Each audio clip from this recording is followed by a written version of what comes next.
వర్షాలు ఆగాయి, వరదలు తగ్గాయి, సామాన్యుడికి కష్టాలు పెరిగాయి. వరద నష్టం కూరగాయలపై పడింది. దీంతో తెలుగు రాష్ట్రాల్లో మరోసారి కూరగాయల ధరలు కొండెక్కాయి. నిత్యావసర సరుకులు, కూరగాయలు సామాన్యులు కొనే పరిస్థితి లేకుండా పోతోంది. భారీ వర్షాల కారణంగా చాలా చోట్ల పంట నష్టపోవడంతో దిగుబడి తగ్గింది. దీంతో కూరగాయల ధరలు మండిపోతున్నాయి. దాదాపు అన్ని రకాల కూరగాయల ధరలు సెంచరీకి చేరువయ్యాయి. ఈ సీజన్లో అందరికీ అందుబాటులో ఉండే కూరగాయలు, ఆకుకూరల ధరలు భారీ వర్షాల కారణంగా పెరిగిపోయాయి. ముందు ముందు మరింత పెరిగే అవకాశాలు ఉన్నాయని వ్యాపారస్తులు చెబుతున్నారు. ఏపీలో ఇటీవల భారీ వర్షాలు కురిశాయి.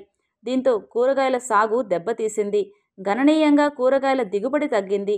చాలా చోట్ల కూరగాయల తోటలు మునిగిపోయాయి. మరికొన్ని చోట్ల వరదలకు కొట్టుకుపోయాయి. ప్రస్తుతం బహిరంగ మార్కెట్లో అన్ని రకాల కూరగాయల ధరలు 40% వరకు పెరిగాయి.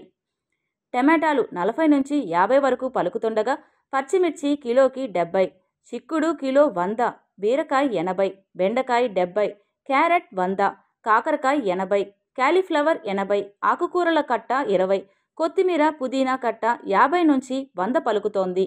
గతంలో 300 రూపాయల కూరగాయలు కొనుగోలు చేస్తే వారానికి సరిపడా వచ్చేవి. ఇప్పుడు కనీసం 2 రోజులకు కూడా సరిపోయే కూరగాయలు రావడం లేదంటూ ప్రజలు ఆవేదన వ్యక్తం చేస్తున్నారు. ఉల్లిగడ్డలు కూడా కిలో 60 నుంచి 70 పలుకుతున్నాయి.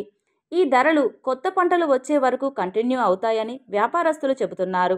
ఈ నేపథ్యంలో కూరగాయల ధరలు సామాన్యుడికి అందుబాటులోకి వచ్చేలా చూడాలని ప్రజలు కోరుతున్నారు.